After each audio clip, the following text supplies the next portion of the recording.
So now we're going to talk about destination mastery, and this is a really big one because there's a story from Alice in Wonderland, and you might remember the story where Alice is walking down the road and she gets to a crossroad and she looks up and there's this sign that's just pointing in all different directions, and on top of the sign there sits the Cheshire Cat, and she looks at the cat and she says, "Excuse me, sir, which road should I take?"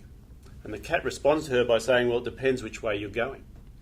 She says, "I actually don't know which way I'm going at all." And his answer was, "Well, it then doesn't matter which road you take." So many times in business I meet business owners that are not clear on their destination or their direction. Now, if you don't know where you're going, how do you expect your team members to know where they're going? So one of the things with destination mastery is you need to be really clear. And here's a point, right? There was a survey done in the 70s, and what this survey was, it was graduating students at a university, and they were asked the question about whether they knew where they were going or what they wanted to be. Now, at the top of the ladder, 3% of the people that were surveyed had written goals. There was another 27% that had verbal goals, so they could articulate where they were going, but they didn't have them in writing. And the rest of the guys in this survey actually had no idea where they were going, and they were just going with the flow. They were doing the course because a friend was doing it.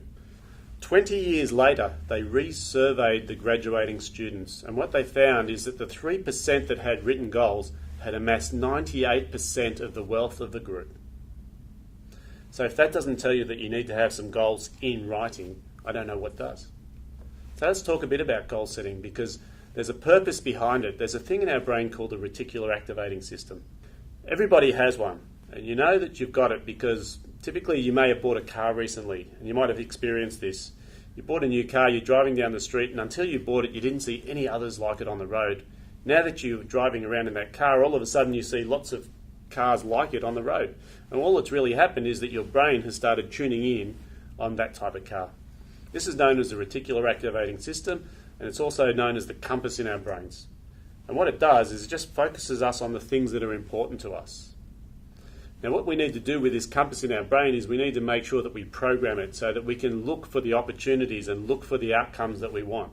And this is done through goal setting. One of the very first things I ever do with any business that I coach is I sit down and we work out, what is your 5-year goal? What is your 3-year goal? What is your 1-year goal? Where do you want to be? Because as soon as you work out where you want to be with your goals, all of a sudden all of the things that you need to achieve your goal will show up in front of you like those cars that appeared out of nowhere. And this is why goal setting is so important.